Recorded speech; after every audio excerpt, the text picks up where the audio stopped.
Bienvenidos a este canal, El Paradigma de la Conciencia. Conmigo Vicente Araez. Buenos días, Vicente. Hola, buenos días, Didier. Encantado de estar contigo. Me alegro también mucho. En este canal vamos a intentar llevar a los que nos escuchan un paradigma de la conciencia que no se reduce a un acercamiento puramente materialista, reduccionista, donde la conciencia solo sería el producto del cerebro, ¿no? Y también ver que si cambiamos ese paradigma, podemos llevar la sociedad y diferentes sectores a muchos cambios también. Eso lo he teorizado en un pequeño libro, Paradigma de la Conciencia, que podéis encontrar en Amazon, donde justamente en un momento dado hablo de las experiencias cercanas a la muerte, porque esas experiencias llevan a reconsiderar lo que es la conciencia, a la vez que las personas que lo viven cambios interiores muy importantes y todo eso luego lo traen al mundo y a la sociedad. Entonces, creo que nadie mejor ahí en nuestra provincia de Alicante que Vicente Araez para hablar sobre esos temas. Es médico, cirujano y está ahora investigando con avances tecnológicos y científicos el paradigma de la conciencia en el proceso de morir y también lleva muchas acciones sociales concretas y es sobre eso que lo vamos a entrevistar. Vicente, ¿puedes tú también presentarte? Pues bueno, yo soy médico formado en la cultura que compartimos, médico especialista en cuidados intensivos, durante más de 40 años trabajando en una UCI de un hospital universitario, y en mi evolución como profesional pues han ido surgiendo preguntas que no tenían respuestas desde lo que es la ciencia, la ciencia materialista. En ese sentido, pues he ido encontrando nuevos cauces para investigar y reflexionar sobre lo que significa la vida, lo que entendemos como el proceso de morir, a la hora de entender que la muerte solo es una transición que se produce entre dimensiones. Y desde esa vía, y puesto que la ciencia normalmente, la ciencia materialista, ignora todo lo que tiene que ver con el proceso de morir, más allá de estudiar la enfermedad y lo que tiene que ver con la conciencia, pues desde hace años trabajo con un grupo a nivel mundial investigando sobre las manifestaciones de lo intangible, de lo sutil, de lo que llamamos conciencia, más allá del cerebro y de la mente, y cómo puede repercutir en la materia. En ese punto es el que estamos desarrollando distintas investigaciones para traducir al lenguaje formal de la ciencia materialista todo lo que es intangible, imposible de abarcar desde el mundo racional, pero observando las experiencias y tratando de conectarlas para profundizar en lo que entendemos como conciencia plena, como mente, como cerebro y los papeles que cada uno juega en esta dimensión. Pues mira, cuando escribí este libro en 2006, ponía la esperanza de que la no muerte, de una manera, podría ser ya científica para realmente apoyar un cambio de paradigma. ¿Dónde estamos hoy? Hubo las investigaciones de Pim Van Lommel y yo sé que tú ahora llevas varios proyectos de investigación. ¿Se puede decir hoy que tenemos pruebas científicas sólidas de la no muerte y de la continuación de la conciencia o todavía es debatible? Bueno, siempre va a haber un debate desde lo que es la visión materialista a la hora de cuestionar todas aquellas experiencias que se escapan a un control que desde los parámetros materialistas no se pueden pesar, medir y contar. Entonces eso es un mundo en el que necesita abrir la mente e introducir nuevos elementos que te permita entrar en lo que ahora tiene que ver con con lo que la evolución de la física cuántica sobre todo, pues se pasa de los conceptos lineales de causa-efecto a hablar de campos energéticos.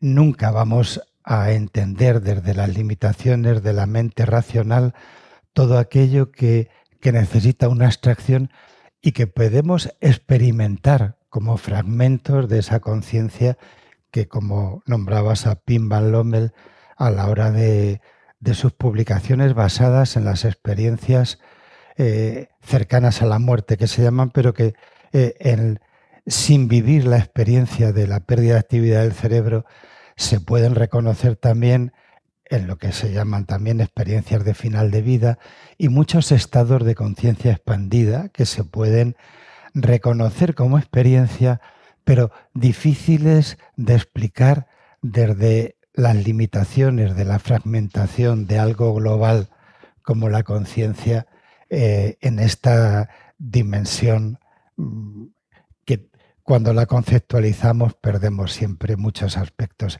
esenciales. Profundamente lo sabemos, pero llevar al lenguaje de pesar, medir y contar, introduciendo la cuarta dimensión del tiempo para formalizarla como experiencia supuestamente objetiva, es totalmente inalcanzable desde nuestro cerebro limitado. Entonces, si en el paradigma científico hay que medir, hay que pesar, hay que modelizar con modelos matemáticos, hay que poder reproducir la experimentación, hay varios criterios que definen lo que es un conocimiento científico, aunque tú dices que quizás nunca podremos entrar en ese mundo dual a poder medir bien todos esos campos.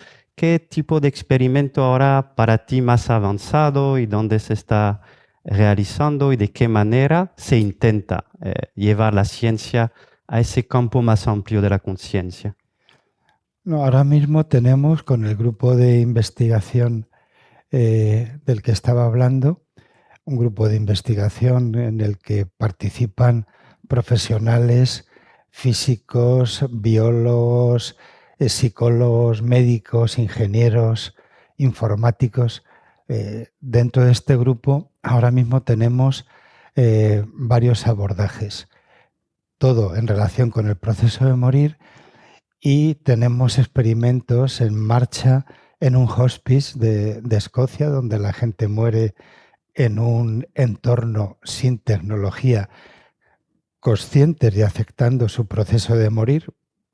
Otro estudio en UCIs, ahora mismo ponemos en marcha un proyecto en la UCI de un hospital, de un gran hospital en España, como es el 12 de octubre, y hemos estado haciendo los primeros proyectos pilotos en el Hospital General Universitario de Elche sobre cómo se manifiesta la conciencia y todo lo que hay en el entorno emocional de alguien que muere en un entorno de alta tecnología como es una UCI. Y otro grupo de estudios en el entorno de alguien que muere en la calle y los sistemas de emergencias lo tratan de reanimar en la calle.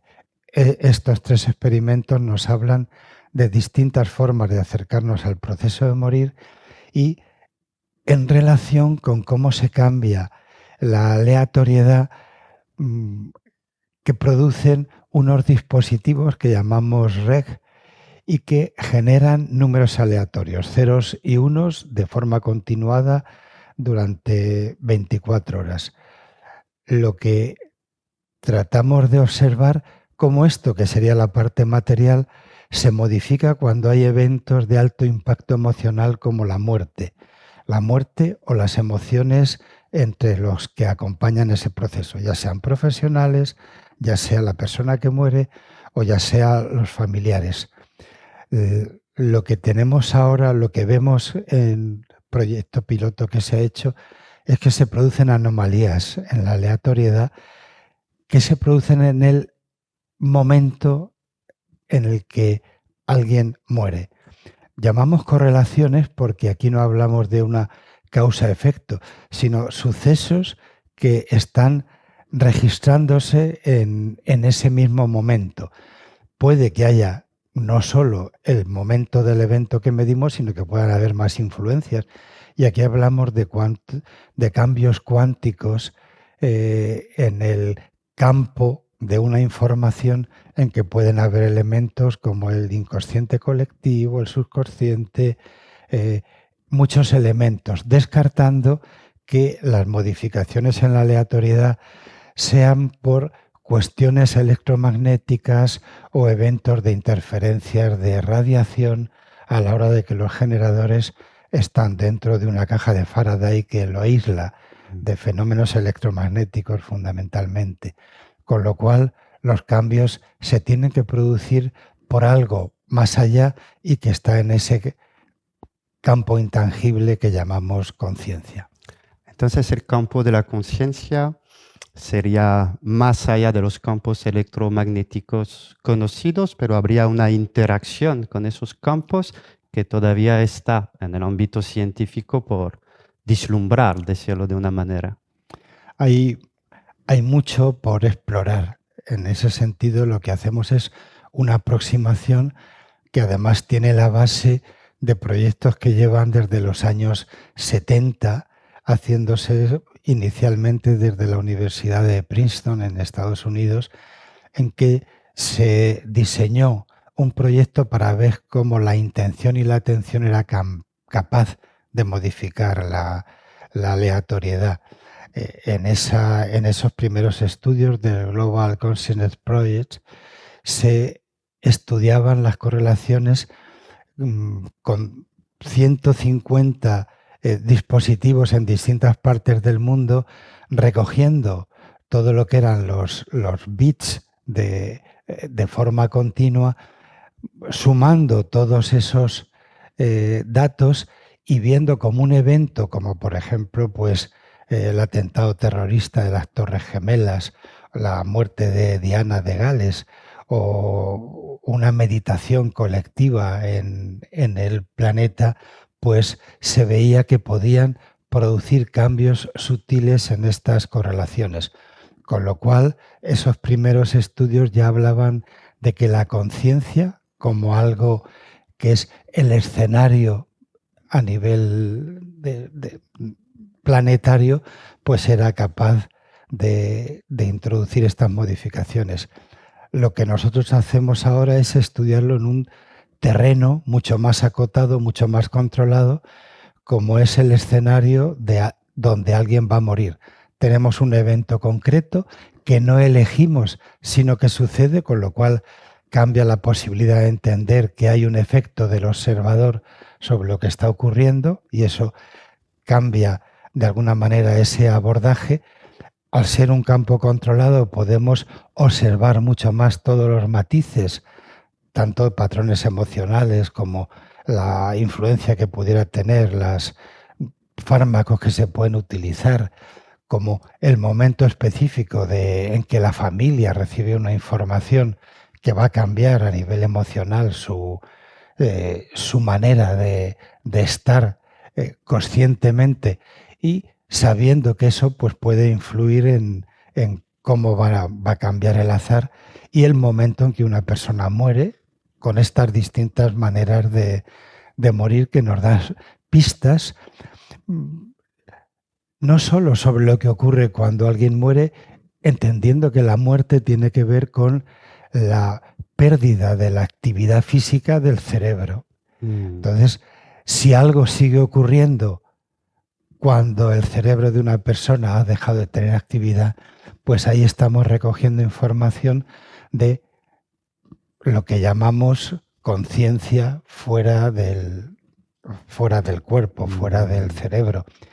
Esto de lo que Pim Van Lommel fue uno de los pioneros en publicar experiencias, lo que él estudió como experiencias cercanas a la muerte, y todo lo que se recogía cuando una persona reanimada vuelve a esta dimensión de la conciencia, digamos, conciencia racional en esta dimensión, pero te cuenta todo lo que traduce cuando ha estado en un campo diferente, cuando el cerebro no tenía actividad. Cuando el cerebro vuelve a tener actividad, traduce con los mapas que tenemos en la memoria del cerebro, lo traduce a un lenguaje que sea comprensible en esta dimensión. Y hablando de cosas que no se podían en un momento reconocer en esta dimensión, en este plano de la realidad, de lo que llamamos vida, no se podría reconocer ahí, puesto que si no hay actividad cerebral, no podría haber estímulos de los sentidos para recibir esa información. Cuando esa información aparece y se recupera, tiene que venir de un plano diferente, no relacionado con la actividad cerebral ni con los sentidos. Yo como así filósofo recuerdo que en una corriente filosófica ya en el siglo XIX empezó la psicología experimental a nacer basándose en el modelo de las ciencias de la naturaleza y varios filósofos decían que la intencionalidad o la intención no podía reducirse a esa investigación más fisiológica, ¿no? En ese sentido podemos definir que una parte esencial, como lo hacían esas corrientes de la conciencia, es la intención y la atención, no sé si hay que distinguir, y luego desde esas experiencias podemos pensar que esa intención sigue activa en ese campo no local de lo cual hablamos cuando morimos y que ahí también, según lo que intencionamos, generamos diferentes tipos de experiencias fuera del cuerpo. Podemos... Una cuestión importante es que habría que diferenciar, porque en el lenguaje que utilizamos habitualmente hay mucha confusión a la hora de hablar de lo que es la intención, la atención, la mente, la consciencia, que en el lenguaje en español, consciencia con ese es diferente de conciencia sin ese. Entonces, primero habría que diferenciar en el lenguaje de qué estamos hablando. Cuando hablamos de mente estamos hablando de una cualidad del cerebro que nos permite tomar conciencia con ese, darnos cuenta de todas las experiencias que suceden en lo que llamamos realidad, realidad que construimos a través de los sentidos, de la percepción y de la introspección que nos permite utilizar todo lo que hemos ido memorizando a lo largo de nuestra biografía en ese territorio, de esa confluencia de mensaje de los sentidos, de percepción, con la introspección que supone todo lo que nosotros hemos ido componiendo con nuestros propios filtros, podemos construir experiencias. Cuando además todo ese campo interacciona con la información que hay y en la información hay distintos elementos para manejar la información. Bueno, tras esta interrupción materialista, cuando se ha perdido la parte de las pilas, pues volvemos a retomar todo lo que hay de matices que nos permiten diferenciar mente, cerebro y conciencia global y todas las cualidades que hay dentro de esto que llamamos mente y conciencia. Es fundamental porque el lenguaje es muy confuso y a veces hablamos de conciencia aplicando un concepto en el que no hay dualidad al campo de la consciencia, que es darse cuenta que requiere moverse en la dualidad. Y esto es tremendamente importante. Cuando además introducimos el tema de la intención y la atención, hablamos de que en ese campo no dual de la conciencia está todo.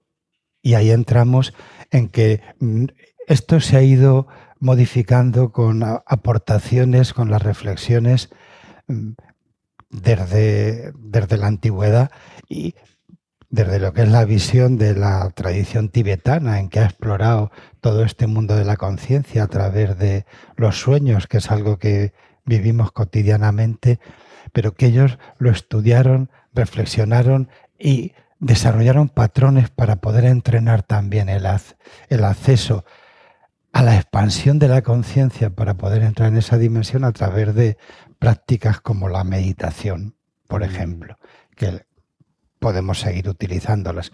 O el trabajo con los sueños.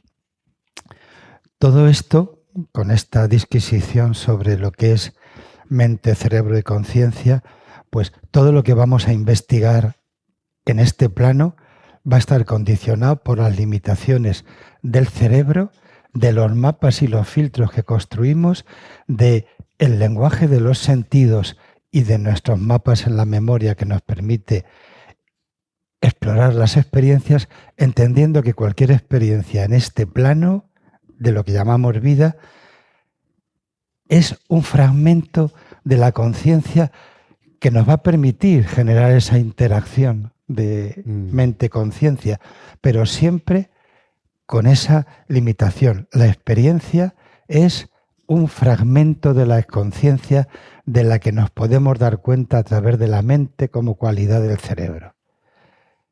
La mente muere cuando nuestro cerebro muere. La conciencia, con toda la información que se va a generar en el campo desde la biografía de cada uno, va a pasar a formar parte de un todo. Y ahí, en esa interacción que es dinámica, en cada fragmento de la unidad que podemos vivir está la conexión con el todo. En el todo está siempre lo que desde el uno formamos parte. Y eso podemos en un momento vivirlo cuando en las experiencias locales en este plano que podemos tener disolvemos nuestra dualidad, y eso lo podemos llamar experiencias místicas, satori, conexión con la conciencia plena, como queramos llamar. Y Vicente, por ejemplo, los tibetanos, ¿no? En el libro de los muertos van describiendo los grandes maestros con mucha precisión este camino de disolución de esa realidad programada, estructurada por la fisiología, el tronco encefálico, la mente, y cómo todo eso se va desagregando y disolviendo para de una manera llegar a ese campo de conciencia más amplio. Ellos se entrenan ya durante esta vida misma para vivir esa experiencia de manera más plena. Podemos nosotros también en Occidente abrirnos a este trabajo y preparar nuestra muerte de manera consciente ya. Absolutamente. Nosotros en la Fundación Meta, con 2 T's, que es un término tibetano precisamente, Pali, trabajamos sobre lo que es la disolución de los sentidos. De alguna manera, lo que hemos hecho desde la Fundación es integrar todo el conocimiento de la tradición tibetana o del taoísmo, o de la medicina china, o de las experiencias de los chamanes en otras tradiciones, traducirlo al lenguaje occidental, haciendo esa síntesis desde lo que es nuestro lenguaje, porque aquí solo hablamos de traducirlo a un lenguaje, de toda la sabiduría que procede de tradiciones milenarias y que podemos utilizar sus herramientas para seguirlas trabajando. Formas de meditación, formas del trabajo con los sueños, formas de utilización de experiencias de chamanes de otras tradiciones, y que son herramientas útiles. Algo que tiene que ver con mi trabajo personal es cómo poner lenguaje a todo lo que he podido aprender de todas esas otras tradiciones. Lo que he aprendido a través de la práctica del tai chi, del qigong, de la meditación, con los maestros con los que he podido aprender, trabajo con chamanes, con la medicina en una unidad de cuidados intensivos, porque todo esto, cuando trascendemos lo que hay detrás de cada uno de estos aspectos, podemos llegar a lo esencial. En lo esencial, la coincidencia es absoluta.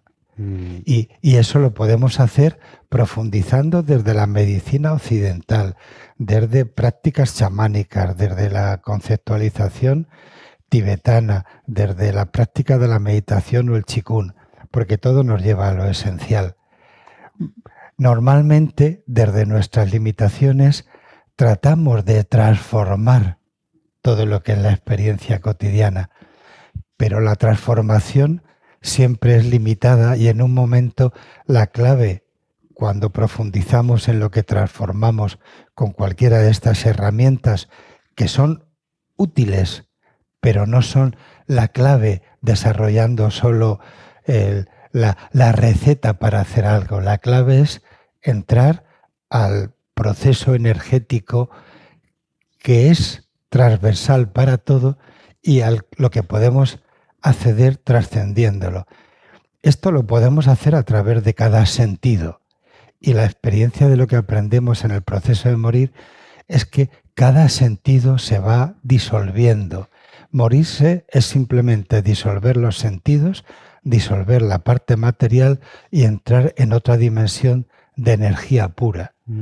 La muerte, lo que llamamos muerte, puesto que la muerte no existe, solo es un proceso de transformación que nos lleva a trascender todo lo que hemos ido conceptualizando, elaborando, concentrando y memorizando como experiencia, pero trascenderlo supone entrar en ese territorio esencial en que va a desaparecer la dualidad, van a desaparecer los límites y va a quedar lo esencial. Y Vicente, hoy en día en España hay hospitales donde ya se crea un ambiente propicio al desarrollo del morir. Yo recuerdo lecturas de los maestros tibetanos donde hablan para permitir al que se va a morir de fusionarse con esa luz de conciencia más amplia, de toda la importancia de los que están aquí presentes, ¿no? De orar, de tener el corazón abierto.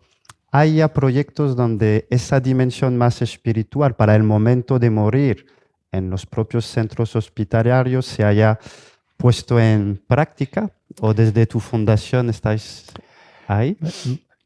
En un momento, pues yo creé, con otro grupo de amigos, creamos esta fundación para desarrollar esta alternativa que a veces es difícil de introducir en los hospitales, puesto que todo el trabajo de nuestra cultura sanitaria está a nivel profesional centrada en la enfermedad.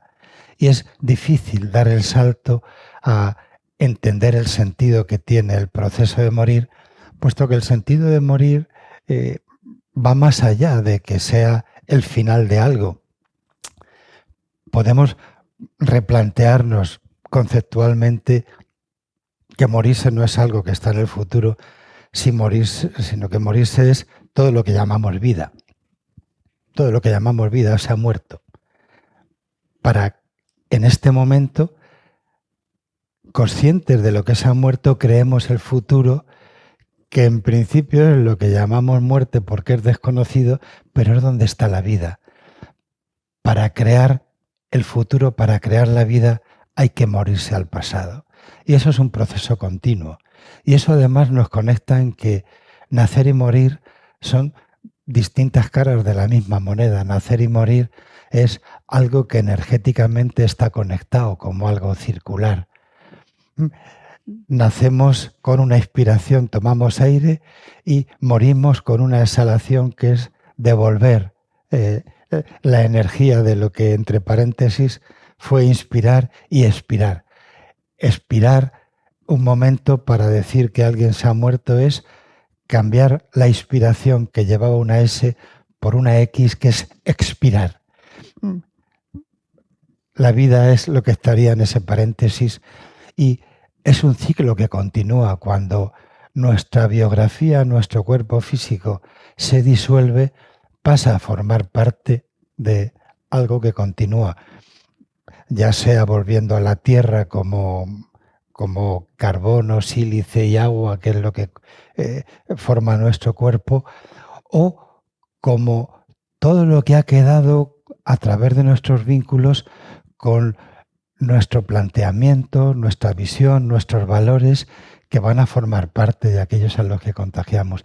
De ahí que tenga tanta importancia saber que experiencias como estas de las que estamos hablando se transmiten para que todo lo que tiene que ver con la transmisión a través del lenguaje forma parte, permita reflexionar y permita transformar lo cotidiano para saber que lo podemos trascender. Sí, sí. Ahí todo lo que tiene, sin tratar de enseñar a nadie, sino compartir desde nuestra experiencia, de nuestra manera de vivir, de nuestra visión de cómo actuar en cada situación, cómo eso puede ser contagioso para no quedarnos en que algo no puede cambiar, en la comodidad de decir, es que no puedo hacer nada.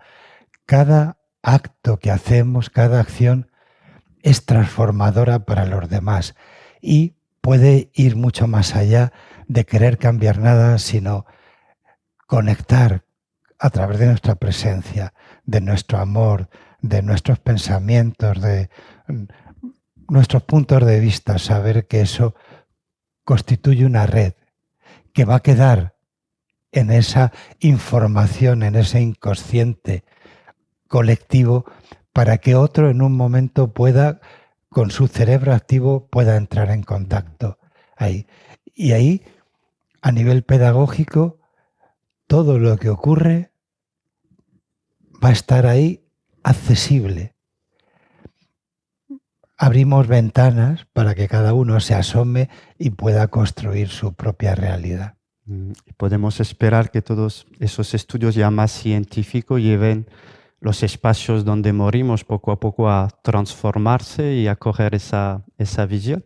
Es posible hoy en día, quizás en su casa o en un hospital, tener esa muerte con toda la atención científica, pero también todo ese entorno de esa conciencia más global.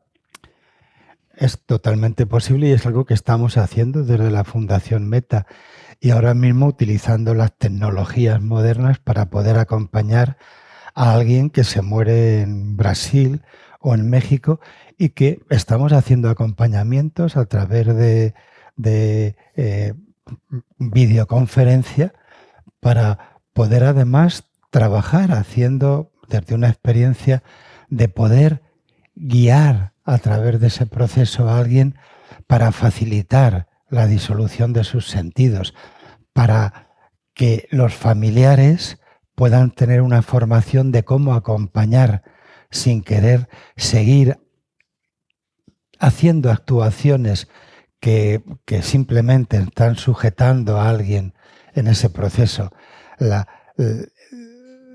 Digamos que la palabra fundamental para poderse morir bien es dejar de luchar. Y dejar de luchar significa entender que en un momento el cerebro que tenemos y que nos ha permitido llegar hasta aquí como seres vivos y que tiene una parte, la parte más antigua, la parte más instintiva del cerebro que se llama reptiliano, que está ahí haciendo todo lo posible para mandarle a tu cuerpo señales para esa supervivencia. Y que en un momento, conforme el cuerpo se va agotando energéticamente, ese cerebro es capaz de quitar la actividad de parte de los órganos del cuerpo para que el cerebro siga funcionando y para seguir luchando desde precisamente la parte donde nos relacionamos más con la parte cortical del cerebro, en donde están aspectos como la memoria, las emociones, la conciencia, la parte de la mente que está ahí, es capaz de entender que ya no hay que seguir luchando. Cuando se produce ese papel que cambia de la mente, la persona deja de luchar, entra en un estado de lucidez diferente, rompe con los sentidos y hace la transición de forma saludable. Mientras hay lucha y sufrimiento, cuando dejas de luchar, todo se convierte en un escenario de paz que además lo van a percibir a nivel intangible, sutil, quienes están alrededor. Y eso es contagioso. Ahí solo queda lo que es inmortal, que es la experiencia amorosa, y lo que entra en el territorio no dual de una comprensión profunda, no racional, de que de pronto uno sabe, no analiza, no comprende desde el conocimiento racional, sino que entra directamente en ese territorio. Y hay justamente, Vicente, muchas personas que han vivido esas experiencias hablan de una experiencia de aceptación total, de paz, porque el tronco encefálico, el cerebro reptiliano está desactivado, vamos a decir. Y también hablan de ese amor incondicional, ¿no? Es como una experiencia que se repite. De ahí, para ti, esa experiencia que hacemos en ese mundo es para aprender desde la dualidad y a veces la dificultad, ese amor incondicional que se revela a las personas que tienen esas experiencias. Claro, tenemos una mente maravillosa que nos permite simplemente cuando hacemos eso que se llama abrir la mente, nos va a permitir entrar en contacto lo que es transversal y esencial al ser humano. Lo que nos une a todos los seres es el amor, es la energía amorosa, energía espiritual, lo podemos llamar como queramos, pero eso es transversal. Y hasta en la persona más ignorante, hasta la persona que tenga comportamientos que en este plano en que nos movemos sean más violentos, más agresivos, más lejanos a lo que parece que es el amor. Hasta esas personas tienen en un contexto manifestaciones esenciales de su ser amoroso. La cuestión es que a veces en el mundo en que nos movemos desarrollamos aspectos como la competitividad, la violencia, aspectos que tratan de desarrollar el poder sobre otras personas como una manera precisamente de no entender que no necesitamos competir, que no necesitamos el poder, que lo tenemos todo, que no hay que acumular, que no vale colocarte por encima de alguien para poder mandar cuáles son tus mensajes y tus valores. Si vamos a lo esencial, justo no necesitamos nada más que lo que tenemos porque lo tenemos todo. Una parte que a veces desde ese cerebro que busca la supervivencia de lo material y que no utiliza los recursos de la apertura de la mente para darte cuenta de que todo está ahí para que lo tomes, pero para eso requiere no utilizar la estrechez de la mente, que cuando antes hablábamos de la intención y la atención, a veces para ser más eficientes en un modelo competitivo, focalizamos la atención solo en un aspecto y perdemos de vista que si abrimos la atención vamos a tener acceso a la totalidad. Dice, vale, cuando yo tengo el foco voy a aparentemente ver claro algo, pero estoy prescindiendo de todo mi potencial. Estrechar la mente me va a generar una supuesta claridad que yo voy a convertir en algo práctico, que lo que me convierte es en ignorante de todo lo que hay cuando yo abro la mente. Y Vicente, hablabas tú de una manera de cuando esa mente reducida, su cerebro reptiliano de sobrevivencia, desarrolla patrones de voluntad de poder, de expandir, de competir, de una manera en que esas experiencias cercanas a la muerte invitan a la gente que la viven a romper ese patrón, desarrollar más compasión, más amor, de reducir o revertir esa voluntad de poder, ¿no? Es una experiencia común, ¿no? Que ha sido estudiado. Si aprendiéramos del proceso de morir, estaríamos mucho más en contacto con esas limitaciones que nosotros mismos alimentamos. Y hablar de alimentar significa que es elección de cada uno el ir estrechando la mente para conformarte con aquellos patrones reduccionistas que tienen que ver con la vida cotidiana y amoldarnos a la idea de que mañana va a ser igual que ayer y además perder toda mi capacidad creativa dejándome manipular por cualquier tipo de autoridad, de dogma externo a mí, acomodándome a eso, buscando una seguridad en esa proyección de que mañana va a ser como ayer, que nos convierte en idiotas, en inútiles, en seres dependientes. Es un riesgo vivir, y para vivir hay que estar en contacto con que somos mortales. Lo que nos puede dar más sentido en esta vida es ser conscientes de nuestra mortalidad, de nuestra impermanencia, para a partir de ahí expandirnos y poder vivir en este plano esa conexión que nos va a enseñar cuando llegue el momento de dejar este cuerpo que nos ha servido para transitar por lo que llamamos vida, precisamente para entrar a formar parte de esa energía pura, compartida, en que no necesito saber que voy a tomar forma en algo igual a lo que soy. Lo interesante no es volver a ser lo que soy, sino precisamente expandirme para entrar en esa energía común que no necesita volver a ser chiquitito, permanente, buscar esas limitaciones, sino liberarme de ella. Morirse es una liberación, pero lo podemos hacer cotidianamente, no esperarnos otra vez a que sea a través de una enfermedad, a través de sufrimiento, sino a través de cómo vivir cada día. Sí, ahí justamente en el libro de Pim Van Lommel cita a Swami Rama y tiene una frase como que el sufrimiento en el momento de morir es debido a que no hemos aprendido a morir o que no tenemos el conocimiento para morir.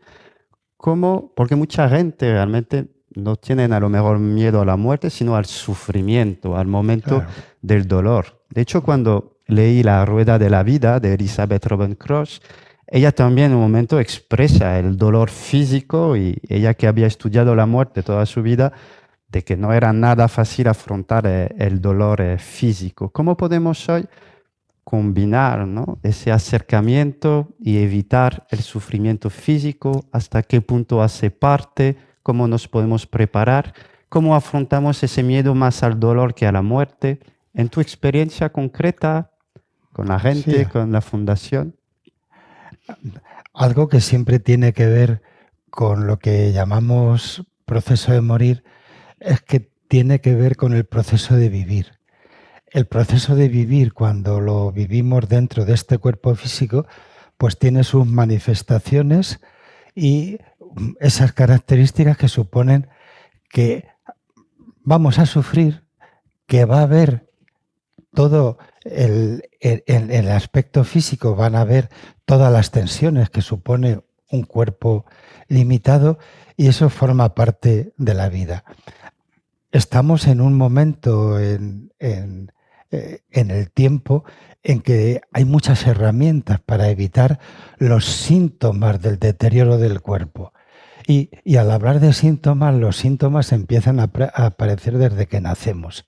O sea, van a ver, el niño crece aprendiendo a caerse, aprende a entrar en contacto con fenómenos distintos, va a tener fiebre, va a tener diarreas, va a tener dolores, va a tener pérdidas, y eso es el proceso de vivir, que podemos utilizarlo para aprender, para cuando llega el momento de desprendernos del cuerpo que nos ha tocado, y saber que hay en los estudios científicos de que un 85% del sufrimiento es evitable.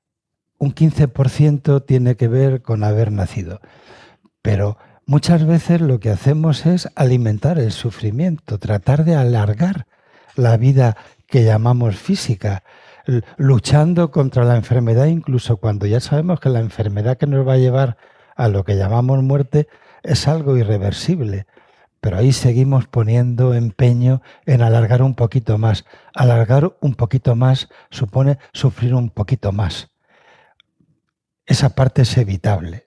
Supone la aceptación, supone la desconexión paulatina y entrar en el proceso de morir como un sueño en el que nos vamos a despertar, entre comillas, en otro plano y vamos a abandonar este. Curiosamente, todos los días entramos en el sueño, desconectamos de este plano que llamamos consciente y suponemos que nos vamos a despertar al día siguiente en el mismo plano.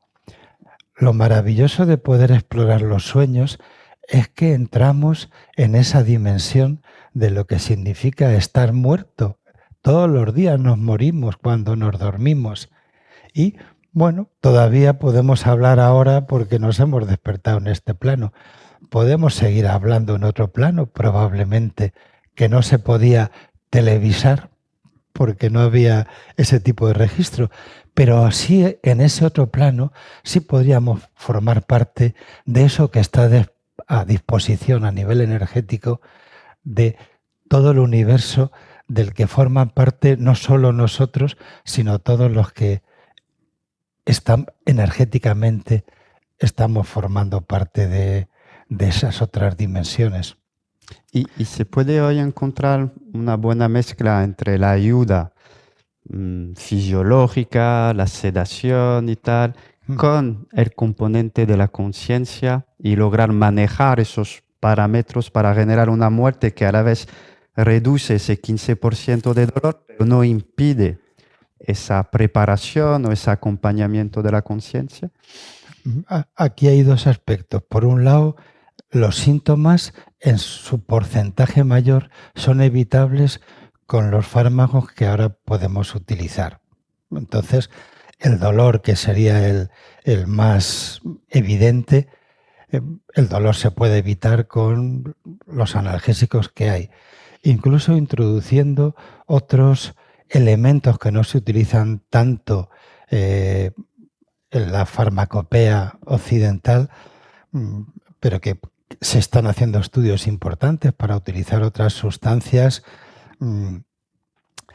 como el cannabis o formas del cannabis, formas de metanfetaminas, y saber que esto a nivel de sustancias están ahí para utilizarlas, y también que nuestro cerebro produce esas sustancias.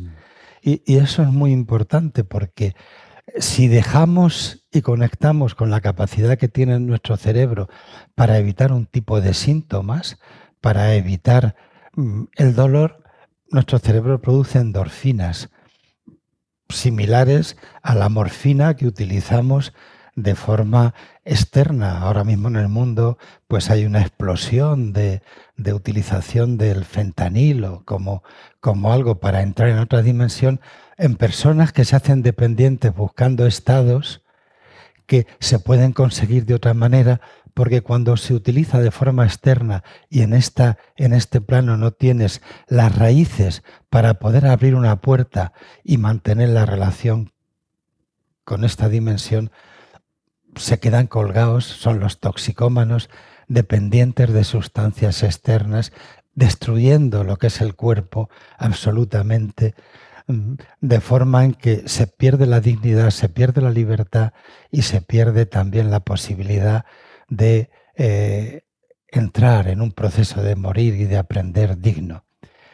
En ese sentido, nuestro cerebro tiene recursos para evitar el sufrimiento y para además ampliar el poder de la mente para poder entrar en otro nivel de conciencia.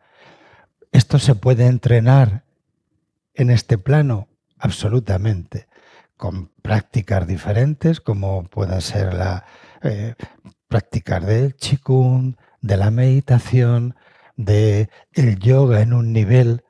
Curiosamente, en nuestra manera de trabajar, a veces utilizamos el yoga o el tai chi o el qigong para mejorar aspectos físicos, para transformar nuestro cuerpo y evitar la muerte o todas sus características, para mantener la eterna juventud. Es una manera en que los sistemas comerciales de marketing y de la visión occidental de buscar beneficios pierden de vista ese aspecto de trascender nuestros límites. el yoga, la meditación, el tai chi, cualquier tipo de este tipo de trabajo puede servir para trascender las limitaciones con las que vivimos. Y Vicente, me hablaste de que tenéis proyectos así muy concretos y me hablaste, por ejemplo, de proyectos para la muerte de los recién nacidos, por ejemplo. ¿Puedes hablarnos, o con los adolescentes o con la pedagogía, puedes hablarnos un poco de esas ramas muy concretas, ¿no? Donde todo ese paradigma de la conciencia que hablamos se lleva en ámbitos muy, muy concretos? Sí, tenemos con todo lo que llamamos muerte nos sirve para aprender a vivir, pues hemos ido desarrollando proyectos enfocados a distintas características y niveles de lo que hacemos desde la Fundación. Por un lado, ofrecemos el acompañamiento a cualquier proceso de morir que tenga cualquier persona y al duelo de las familias que en un momento les toque seguir en esta dimensión. Hacemos el acompañamiento a estas situaciones. Para eso solo hay que entrar en la página web de Fundación Meta con 2ts.org, y a través de la fundación vamos a hacer una consulta de planificación para ver lo que una persona en proceso de morir o su familia necesita, y la vamos a poder acompañar a distintos niveles profesionales, tanto para lo que hablábamos del abordaje del dolor, de además complementar la labor de las instituciones, del hospital, de otros profesionales, de brindar apoyo psicológico para gente que haya tenido una pérdida. Tenemos esa parte de programa de actuación. Tenemos para adolescentes un programa específico para que puedan entrar y hacer preguntas sobre algo que, de forma, respetando el anonimato, cualquier adolescente o joven pueda querer preguntar sobre lo que es el proceso de morir o el duelo, con recomendaciones de lecturas que en un momento pueden servir. O sea, programas de actuación con respecto al proceso de morir.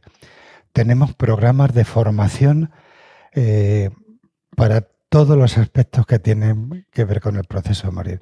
Programas de expertos para que alguien se forme en el acompañamiento, tanto dirigido a profesionales como a cualquiera. Todos vamos a tener que acompañar y todos vamos a tener que ser acompañados. Entonces, tenemos programas que duran un año para expertos, programas más cortos para desarrollar habilidades de comunicación en este tipo de situaciones, programas de formación para el manejo o canalización de las emociones, específicos, por ejemplo, para tratar el miedo.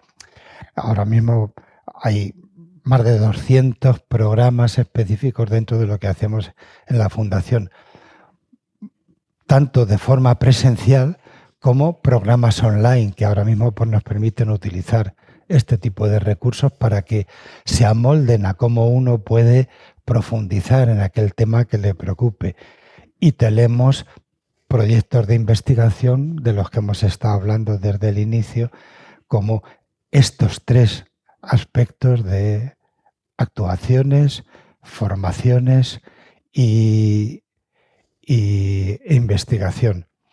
Ponemos en marcha también programas de formación específica en lo que es el acompañamiento al proceso de nacer y las circunstancias de las pérdidas que se producen en la muerte perinatal, que tiene unas características muy, muy concretas. Ya hay funcionando en el Hospital General de Elche un programa a la hora de la atención al parto y a la muerte perinatal.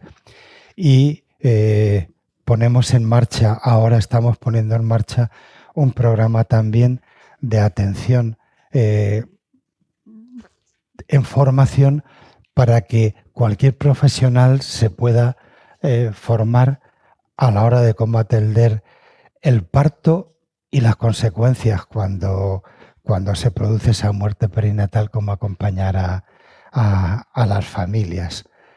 En ese sentido, todo lo que se puede abordar lo tenemos en cuenta. Vicente, para ir cerrando poco a poco nuestro diálogo y entrevista, dos preguntas, vamos a decir, más filosóficas, y ahí te voy a pedir un poquito tú, desde tu experiencia, ¿qué piensas? La primera es esa conciencia del yo, que en filosofía, en espiritualidad, en ciencias cognitivas, es tan importante, ¿no? El yo nadie lo observa, nadie lo mide, nadie lo pesa, el cerebro sí. Tenemos tradiciones hinduistas, budistas, que si el yo era un yo superior, el Atman, el budismo que incluso ese yo superior, ese Atman es una ilusión. En el cristianismo esotérico el yo soy. También cuando alguien se muere, conserve una conciencia de sí, de ser él mismo, aunque viva muchas transformaciones. ¿Qué es, Vicente, para ti el yo, tanto pequeño como grande? Bueno, el yo no deja de ser una construcción de la mente en esta dimensión. Nos sirve para movernos en este mundo. O sea que el yo, de alguna forma, en muchas de las visiones culturales, pues acabamos siendo despectivos con el yo, pero no podemos prescindir de él. Es la imagen con la que me muevo en el mundo. De hecho, a veces hacemos muchos ejercicios en cursos de los que hago. Propongo que a lo largo del día uno tome conciencia de cuántas veces pone yo delante de lo que dice. Entonces, el yo está ahí. Nos vale para ver el rol que tenemos en esta dimensión y aprender a través del papel que tomamos. Algo clave, y esto es como yo lo veo, es dejar ser conscientes de aquello que convertimos en importante y hacer un trabajo de quitarle importancia a todo lo que creamos cada vez que ponemos el yo delante. Entonces, creo que la forma de trascender lo que en un momento necesitamos para moverlo, en vez de alimentarlo, trabajar en su disolución. Y ahí la clave es la pérdida de la importancia personal. Reduciría a todo lo que supone el trabajo desde la construcción del yo, que ya lo hemos hecho bastante, porque para morirnos necesitamos disolverlo. Y ya se va a quedar bastante de mi yo con todas estas cosas de las que estamos hablando. Cuando yo me vaya, pues se va a quedar una fundación, libros, vídeos que cualquiera va a seguir viendo, con lo cual va a seguir habiendo una interacción en lo que hay.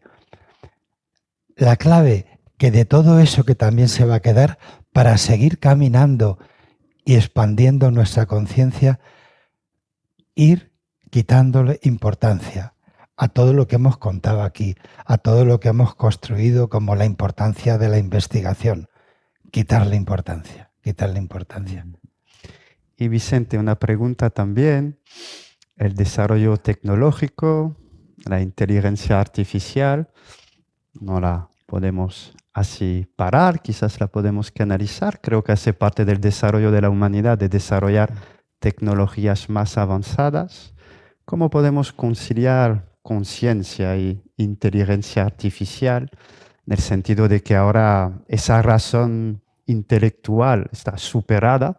Es decir, yo voy a la universidad, me pueden pedir aprender un mogollón de cosas, pero puedo pulsar un botón y la inteligencia artificial me hace una tesis sobre la conciencia fantástica. De hecho, en Francia tenemos un filósofo, Michel Onfray, que dialogaba con un neurólogo y le preguntaron a la inteligencia artificial, ¿eres consciente de ti misma?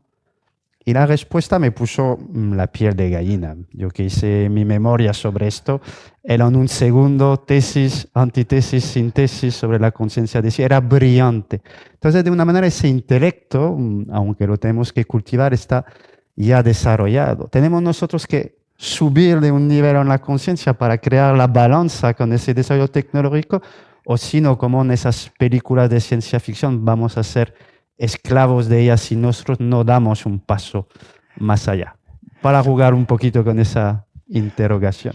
Bueno, a mí en principio no me preocupa lo que se llama inteligencia artificial, porque ya lleva, cuando se le pone lo de artificial, ya deja de ser inteligente en el sentido que entendemos que la inteligencia es una capacidad creativa. La inteligencia artificial es capaz, a través de la utilización de todos los datos que están disponibles como información, ser capaz de obtener ante una respuesta, ante una pregunta, una respuesta a esa pregunta, utilizando todos los datos que está en unas bases de datos que están ahí.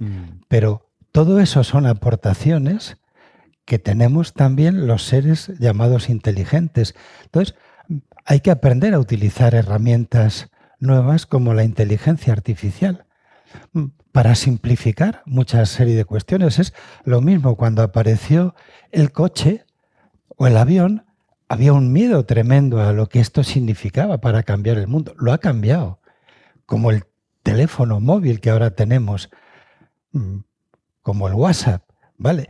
Esto nos abre experiencias de comunicación que tenemos que aprender a utilizar para que no nos utilicen, para que no se nos manipule.